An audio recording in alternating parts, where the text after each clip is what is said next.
சொல்லிட்டு அவங்க சொன்ன ஒரு குமுறல் இங்க ஷேர் பண்றேங்க. ஓகேங்களா? இவ்வளவு காலமா வந்து சினிமாக்காரனுக்கு பொண்ணே கொடுக்க மாட்டாங்களாம் தமிழ்நாட்டுல. சினிமாக்காரனுக்கு ரூம் கொடுக்க மாட்டாங்க, சினிமாக்காரனுக்கு வீடு கொடுக்க மாட்டாங்க, சினிமாக்காரனான பார்ட் டைம் வேலை கொடுக்க மாட்டாங்க. ஒரு ஏன் கேட்டீங்கன்னா வந்து அவன் ஒழுக்க இல்லாதவன், அவன் வருமானம் நிரந்தரமா இல்லை. ஆனா இன்னைக்கு ஒரு சினிமாக்காரனுக்கு தமிழ்நாட்டுல ஆட்சியை கொடுத்துருக்கீங்க. ரெண்டாவது வந்து ஒரு பொண்ணு பார்க்க போனா மாப்பிள்ளை எவ்வளவு படிச்சிருக்காரு நம்ம தான் பாக்குறோமே, நீயா நானா இல்ல தமிழா ஷோல பாக்குறோமே. மாப்பிள்ளை ஹெலிகாப்டர்ல வராரா, மாப்பிள்ளை என்ன படிச்சிருக்காரு, மாப்பிள்ளை வெளியூர் இருக்காரா, மாப்பிள்ளோட பேங்க் பேலன்ஸ பாக்குறாரு, மாப்பிள்ளை என்ன படிச்சிருக்காரு பாக்குறா.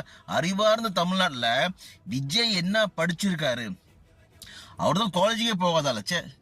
ஸோ ரெண்டாவது வந்து எப்படி ஒரு சிச்சுவேஷன்ஸ் ஒரு தலைவன் ஹேண்டில் பண்றான், ஒரு கேப்பபிலிட்டி ஒரு கெப்பாசிட்டி இருக்கா கேட்டீங்கன்னா, கரூர் சம்பவத்துல இருந்து சுத்தி இருக்கிற பிரச்சனையில இருந்து நிறைய நம்ம ஃபேஸ் பண்ணோம்.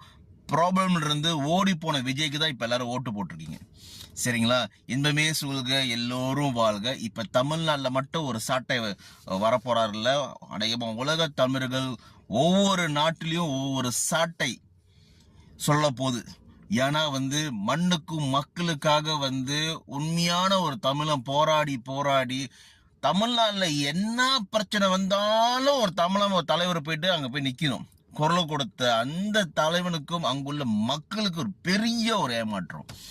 இது வந்து வெளியிருந்து பாக்குற எங்களுக்கு தான் தெரியுது. ஓகேங்களா? இந்த அளவுக்கு தற்கூரி கூட்டமாவே இருக்கிறாங்களே, ஒரு சினிமாக்காரனை நம்பி ஆட்சியை ஒப்படைச்சிருக்காங்கன்னு. இதுக்கப்புறம் என்ன ஆக போகுது, இதுக்கப்புறம் எப்படி ஒரு ஹேண்ட்லிங் பண்றாரு. எல்லாரும் வாயில விசில் அடிச்சல, விசில் ஊதுனீங்களே, இனி விசில் பதிலா ஒவ்வொரு சங்குதான் ஊத போறாங்கன்னு நான் சொல்ல கிடையாது. தமிழ்நாட்டுல இருந்து இங்க வேலைக்கு வந்த ஒரு சில பேர் ரொம்ப அழுந்துட்டு ரொம்ப கண்ணீர் விட்டுட்டு சொல்லிட்டு போறாங்க. ஓகேங்களா? இன்பமே சுக எல்லோரும் வாழ்க. இந்த நாள் சிறப்பாக அனைவருக்கும் வாழ்த்துக்கள். 5